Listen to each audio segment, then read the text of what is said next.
예, 2013학년도 2학년 2학기 1회고사를 위해서 제가 이제 프린트 보면서 녹화를 하나 해드릴게요. 먼저 여러분들이 시험 범위가 배설 단원하고요, 빗 단원하고, 그 다음에 태양계 단원이 있어요. 첫 번째 파일은 배설 단원이 될 거예요. 배설은 어떤 작용이냐, 배설이 왜 필요하냐, 그 다음에 배설의 기관이 무엇이고 어떤 작용이 일어나는지를 주로 여러분들한테 테스트를 했습니다.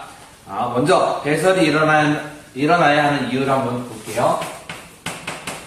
배설을 하는 이유예요. 우리들 몸에선 필요없는 물질들이 생겨나요. 대표적으로 우리들 몸에서 필요없는 물질이 생겨나는 과정이 바로 단백질이에요. 단백질이라는 영양소는 우리 몸에 사용이 되고 나서는 물, 이산화탄소, 암모니아가 만들어져요. 사실 다른 영양소들은 예를 들어서 지방이나 탄수화물이 우리들 몸에서 사용이 돼서 나오는 이제 기타 다른 물질들은 전부 다 물하고 이산화탄소거든요. 그러니까 단백질, 지방, 탄수화물, 이게 영양소, 3대 영양소죠. 이런 3대 영양소가 우리 몸에서 사용이 되면 물, 이산화탄소가 다 생겨나요. 그래서 물은 소변으로 나가면 되고, 이산화탄소는 날숨으로 나가면 되죠. 그런데 문제는 바로 이 단백질이라는 영양소예요. 단백질이라는 영양소가 우리 몸에서 사용이 되면 암모니아라는 물질이 만들어지고요. 얘는 독성이 강해요. 얘는 아주 우리 몸에 있으면 곤란해요. 아주 조금 있는 건 괜찮겠죠. 근데 이 조금이라도 양이 증가되면 사람이 목숨이 위험할 정도로 암모니아는 독성이 강해요. 그래서 암모니아가 아주 조금 혈액 속에 녹아있게 되죠. 왜냐? 세포가 단백질을 사용해서 암모니아가 만들어졌어요. 그럼 세포를 가지고 있기 싫으니까 막 밖으로 버려요. 그래도 우리 몸 아니죠. 그래서 우리 몸의 체액, 그 중에 혈액 속에 암모니아가 녹아 들어가게 되고, 혈액 속에 암모니아 양이 많아지면 사람은 이제 큰일 나게 되겠죠. 아주 조금 들어있어요. 근데 이 혈액이 간을 지날 때, 간이라는 곳을 지날 때, 간에서 아모니아를 슝 바꿔요. 뭘로 바꾸냐? 요소로 바꾸게 돼요. 이 요소도 우리 몸에 필요가 없어요. 그런데 아모니아는 예를 들어서 하나는 괜찮고 2개 있으면 사람의 목숨이 위험하고 3개 있으면 죽어요. 요소는 아모니아가 요소로 변하면 하나 있어도 괜찮고 2개 있어도 괜찮고 3개 있어도 괜찮아요. 얘는 우리 몸에 필요 없지만 조금 많이 있어도 상관이 없어요. 너무 많이 있으면 이제 위험하겠지만 어느 정도 암모니아보다 조금 더 가지고 있어도 괜찮아요. 오래 있을 수도 있고요. 그래서 간에서 요소를 바꾸게 돼요. 그런데 이 요소가 우리 몸에 필요가 없거든요.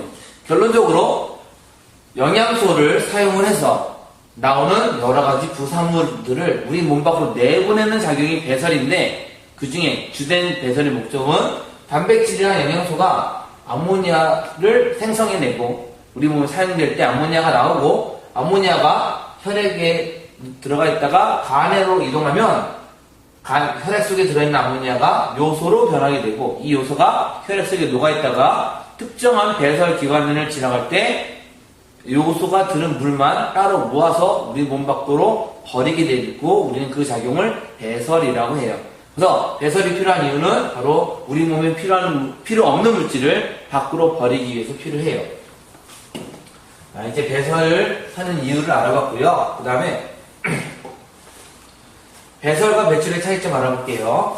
배설이라는 우리 몸의 작용과 배출이라는 우리 몸의 작용이 있어요. 여러분들이 이렇게 생각하면 될 거예요. 사람의 몸을 대충 50도를 이렇게 그려보면,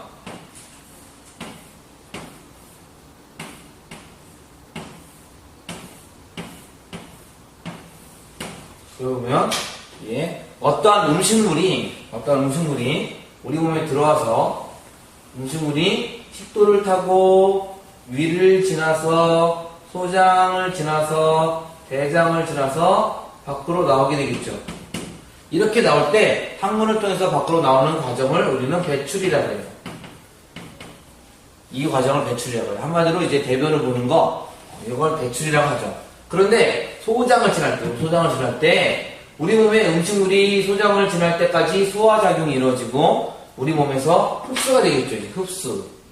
우리 몸으로 들어오는 여러 가지 영양소들이 있고요. 이런 영양소들은 우리 몸 각각의 곳에서 사용이 되고요. 다시 콩팥에서 걸러져서 밖으로 다시 나오게 되겠죠. 이때를 우리는 배설이라고 해요.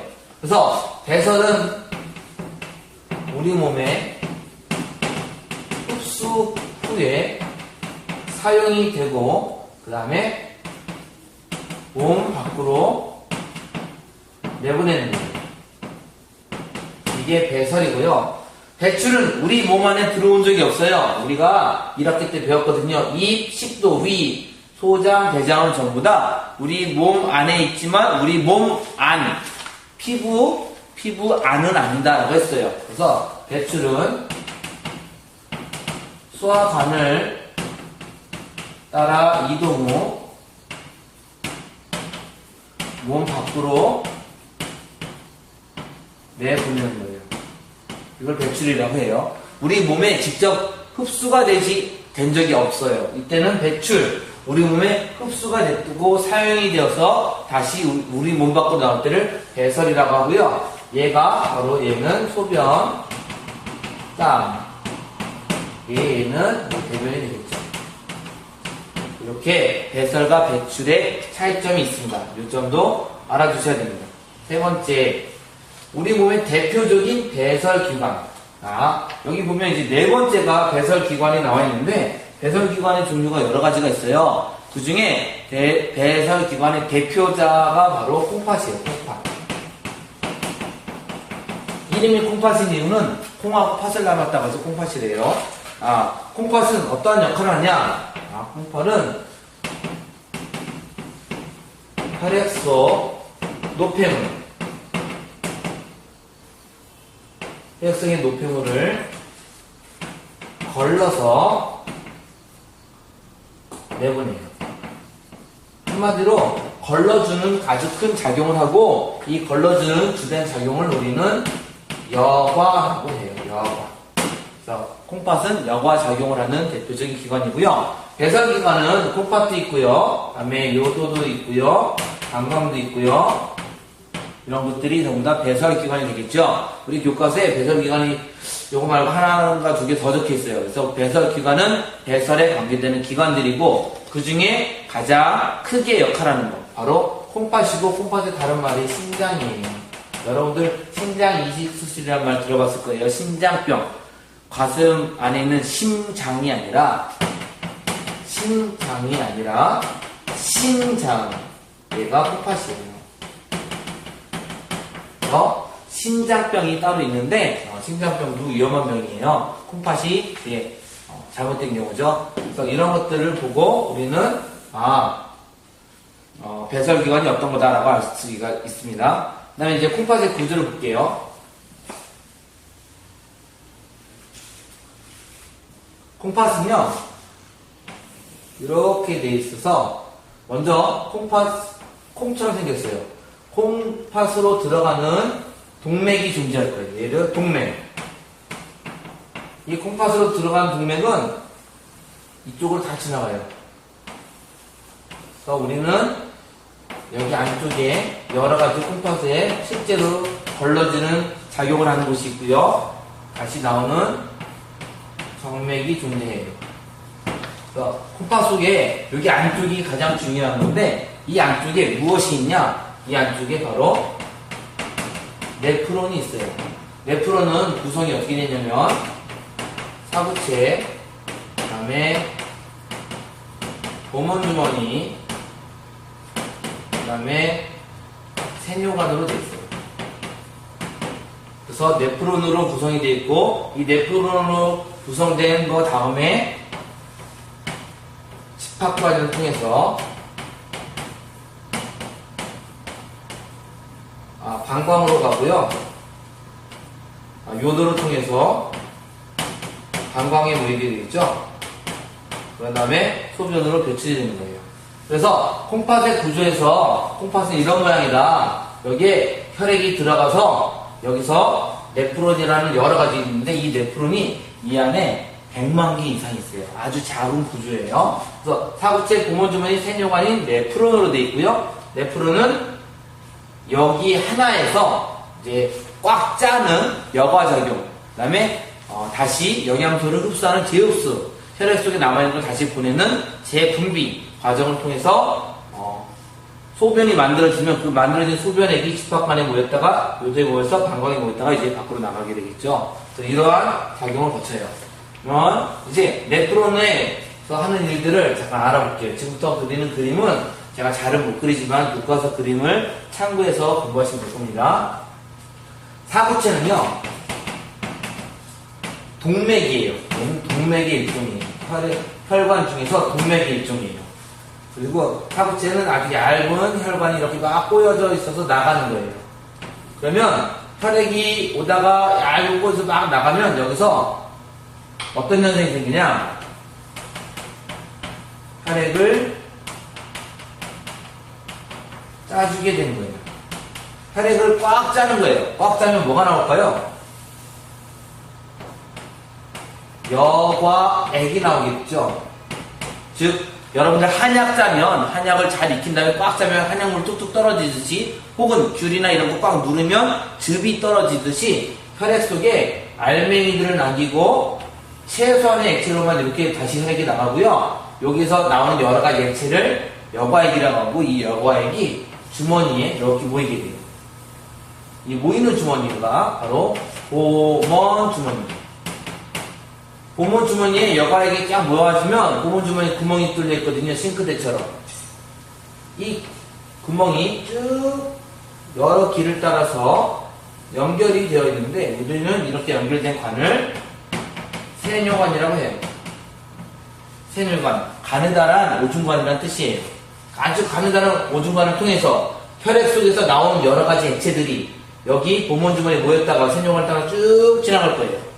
그러면 여기 지나갔던 혈액은 거의 액체가 없지만 그래도 심장이 쿵쿵쿵 미니까 이 혈관이 모세혈관을 따라서 모세혈관으로 여기를 지나갈 거예요. 이렇게 지나가서 다시 정맥으로 나갈 거예요. 혈액이. 그러면 볼게요.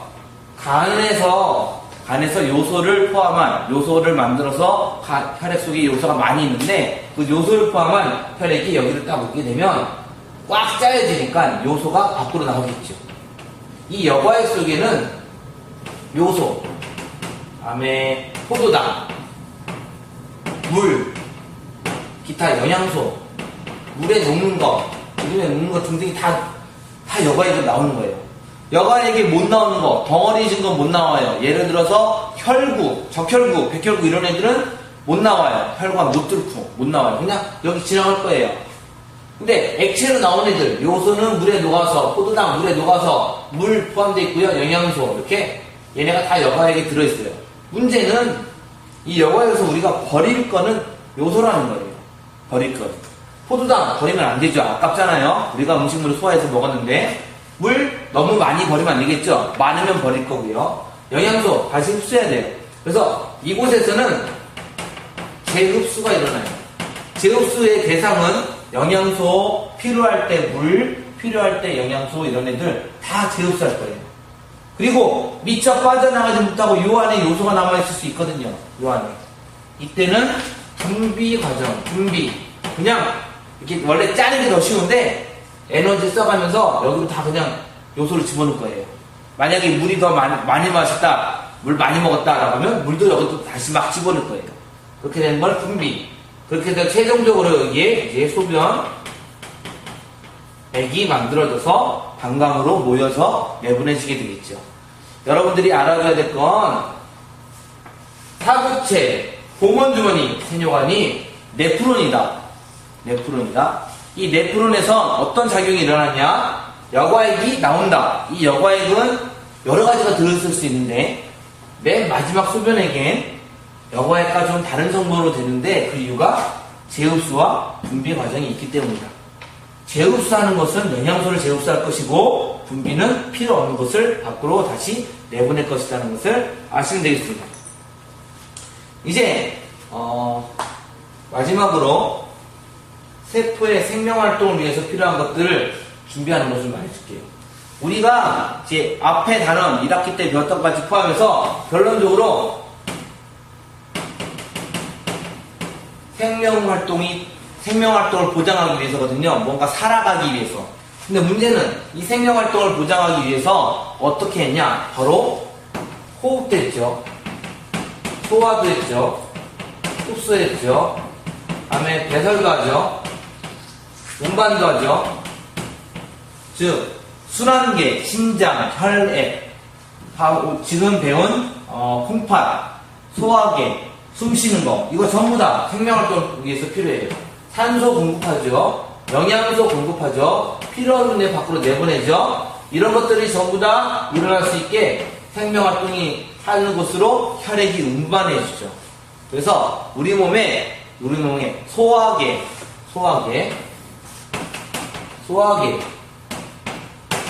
호흡계, 배설, 기관, 다음에 순환계